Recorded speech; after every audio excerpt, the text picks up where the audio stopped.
every man eat from his sacrifice, as Rasulullah sallallahu alaihi wasallam said, إِذَا ضَحَّى أَحَدُكُمْ فَلْيَأْكُلْ مِنْ أُضْحِيَتِهِ. But if it is not possible, like in the case of many of us here, we will not be able to get the meat cooked, prepared any time before the evening or late afternoon on that day, if we're lucky.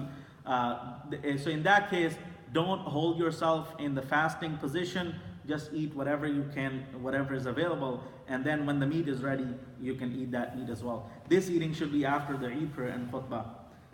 Partaking of the Udhiyah meat, Buraidah radiallahu anhu reported that Rasulullah sallallahu alaihi wasallam would not go out on the day of breaking the fast, Eid al-Fitr, until he had eaten, and on the day of sacrifice, Eid al-Adha, he would not eat until he had returned from Salah. This is related by Tirmidhi and Ibn Majah, and also by Sunan ad-Darimi, who also added, and he would eat from his sacrifice.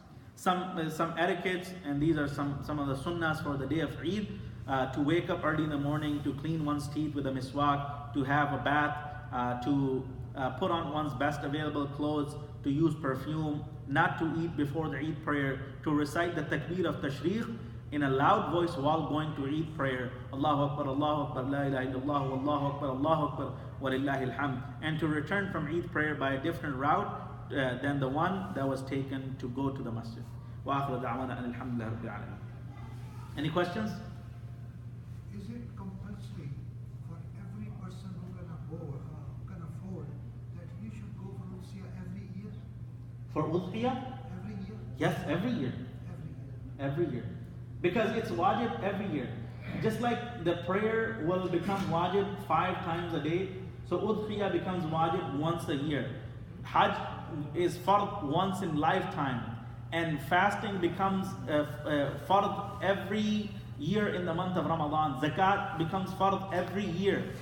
So if you are one of those people who can afford to offer the sacrifice, then you have to do it every year, depending on if you have the money in those days. So for those who they never did in the past, did they make it up? Yes, they should consider making up for that, maybe slowly. How do you make up for that? You just every year you maybe offer 1 or 2 extra and say this is for the ones that I missed in the past. Yeah, in India, the most part now not compensable. So they do buffalo. No, buffalo is not in the list. In most part, not eat anything before the Eid Salah drink also. Huh? Eat or drink before Eid Salah. If you are going to eat your meat after the Eid prayer, then you should not eat anything before Eid prayer. But if you know you're not going to get your meat until the end of the day or the next day, then go ahead and eat before or after. The Prophet ﷺ would not eat before Eid Salah because the very first thing that he would eat on that day was the meat from his sacrifice. And as I told you, the very first thing that he would do after finishing an Eid prayer, he would slaughter the rams that he had for sacrifice, and very quickly he would have the meat ready for eat as well. Yes? For example, if they have some gifts from the people, right? So those. Say it again, please. If the kids they have gifts, and if that amounts to like. No, for kids it's not wajib. Well, let's say I have family, but I just have like a little bit of the money, like on $360 in my account and stuff like that. But only I have that. Yeah, if you have only $360, then it's less than that. He said he has a lot of, like a big family. Yeah. But he only have $360. I think his question is, should he just do it for his house, or he just trying to do for everybody else? No. That's what If you can do it just for yourself, then just do it for yourself. Is it wajib on the non-working ladies also? I'm not talking about the family. For myself, it's wajib or not? Yeah. No, it's not. With $360, no. But if you have extra stuff, like iPhone Well, he has 3 iPads. and iPads, What are the mandatory like dua or something to do before the sacrifice? Huh? Mandatory. Not mandatory. So before before it's better to turn the animal towards the qibla if possible. If it's not possible to turn the face of the animal towards qibla, then whichever direction it is, it's fine. So before you slaughter, you should say the dua. Allahumma inna salati wa nusuki wa mahyaya wa mamati lillahi rabbil alameen. And then you should say Allahumma hada minni wa minka wa lak. Wallah, this is from me, that has come from you, and it is for you. And then you can say Allahumma taqabbalhu minni kama taqabbalta min habibika min khalilika Ibrahim alayhi salam wa min habibika Muhammad sallallahu alaihi wasallam.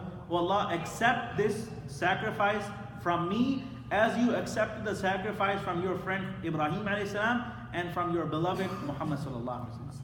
This is a dua after you have sacrificed.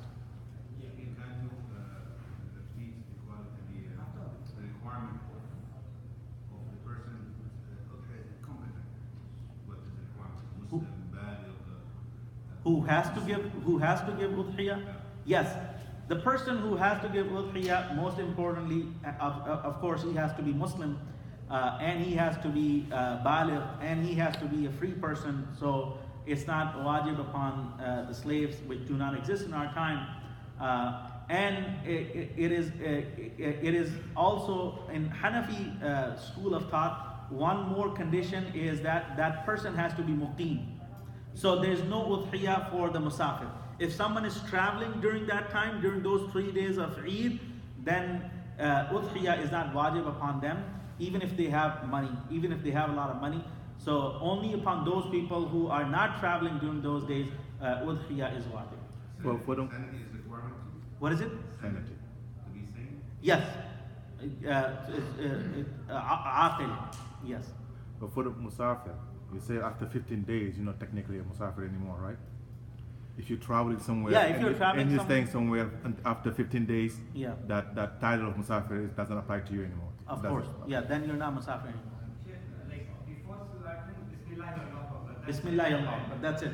That's the most important thing. After that, Other du'as are good to know and remember, but the most important thing is to say Bismillah Allahu Akbar.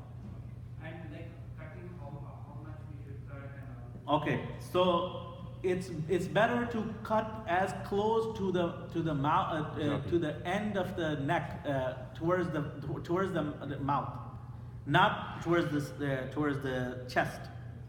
So I'm sorry. Yeah, the throat as close to the face as close possible, not the other way around. And you have to cut at least 3 of the 4 vessels. If you only cut 2, then it's not good. You have to cut at least 3 of the 4. It's better to cut all 4, esophagus and the windpipe and The two nerves. yeah, and the 2 other vessels. So it's better. It's good to cut all 4, but the minimum number that has to be cut is 3 of the 4. So make sure when you're cutting, your knife is sharp, because Rasulullah sallallahu alaihi wasallam said, "Idha dhabahtum fa-ahsinu dhibha." When you slaughter, make sure you do it in the best way, and the best way of slaughtering is to make sure that your knife is sharp. It doesn't get stuck, because if your knife is not sharp, it will get stuck while you're cutting, and that's going to be very painful for the animal. So make sure you're causing the least possible pain to the animal when you're slaughtering the animal for the sake of Allah subhanahu wa ta'ala. Last question, Sheikh. Sheikh, can we do like multiple times like this, or only one and a half? You can do multiple times, but it depends on the sharpness of the knife. If the knife is very sharp, you'll just go like this. Let me tell you, when I went to visit the slaughterhouses in Australia, because they were doing it on professional level, so the guys were expert, and their tools were very sharp. Their knife was very sharp. So the butcher, he would simply put the knife on the throat and then go like this, and that's it. It cut. And here we're going like. So you have to make sure that your knife is sharp. If it's sharp, it'll go in one slice. In one slice. But if it's not, then you'll keep going like that. So if we miss to cut like less than 3, whether what is that Less than 3, then it's not valid. Then it's not even dhabiha. It's not even dhabiha. 4 things are, there are 2 arches, one on each side, 2 wings. So you have to cut those 4. Yeah, 4. 4 vessels. Yeah, 4 vessels, because the trachea, that thing gets cut also anyway. But those 4 vessels are made, when they're cut, so no blood is going to the brain and that is That cuts the oxygen and cuts the connection. Yeah. Then it hastens the death of the animal. Otherwise, you're going to prolong it. But you must not cut it all the way through the spinal cord. No. You should not sever the head at that point. I mean, eventually it will get severed, but at that time, at the time of slaughtering, you do not sever the head. And that goes with the chicken as well. سبحانك اللهم وبحمدك أشهد أن لا إله إلا أنت أستغفرك وأتوب إليك. اللهم صل وسلم على عبدك ورسولك. اللهم صل على سيدنا مولانا محمد أفضل صلواتك. اللهم إنا نسألك الهدى والتقى والعفاف والغنى. اللهم إنا نسألك العفو والعافية والمعافاة الدائمة في الدين والدنيا والآخرة. اللهم حبب إلينا الإيمان وزينه في قلوبنا وكره إلينا الكفر والفسوق والعصيان واجعلنا من الراشدين. ربنا آتنا في الدنيا حسنة وفي الآخرة حسنة وقنا عذاب النار. ربنا تقبل منا إنك أنت السميع العليم وتب علينا إنك أنت التواب الرحيم. وصلى الله تعالى على خير خلق محمد وعلى آله وأصحابه أجمعين برحمتك يا أرحم الراحمين. So